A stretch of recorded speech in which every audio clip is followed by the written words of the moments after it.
أما بعد فأعوذ بالله من الشيطان الرجيم بسم الله الرحمن الرحيم ظهر الفساد في البر والبحر بما كسبت أيدي الناس صدق الله العلي العظيم সবাই দুরূদ শরীফ পড়ি حبيبنا مولانا محمد صلى الله عليه وسلم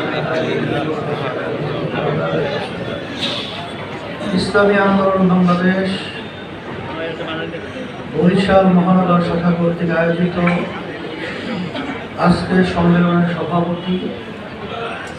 মঞ্চে কেন্দ্রীয় নায়েবে আমির বিভিন্ন পর্যায়ের দায়িত্বশীল ইসলাম প্রেমী দেশপ্রেমিক আমার ভাইরা, ইসলামী আন্দোলন বাংলাদেশ কি চায়, লক্ষ্য উদ্দেশ্য কি, ইতিমধ্যেই আপনারা বিভিন্ন আলোচকদের আলোচনার মাধ্যমে অনেকটাই আমরা পরিষ্কার বুঝতে পেরেছি। এরপরেও আমি আরেকবার স্মরণ করে দেওয়ার জন্য বলছি, ইসলামী আন্দোলন বাংলাদেশ এর মূল লক্ষ্য উদ্দেশ্য হল দুনিয়াতে শান্তি,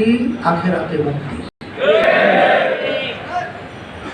ইসলামী আন্দোলন বাংলাদেশ প্রতিষ্ঠিত হয়েছে 1987 সালে,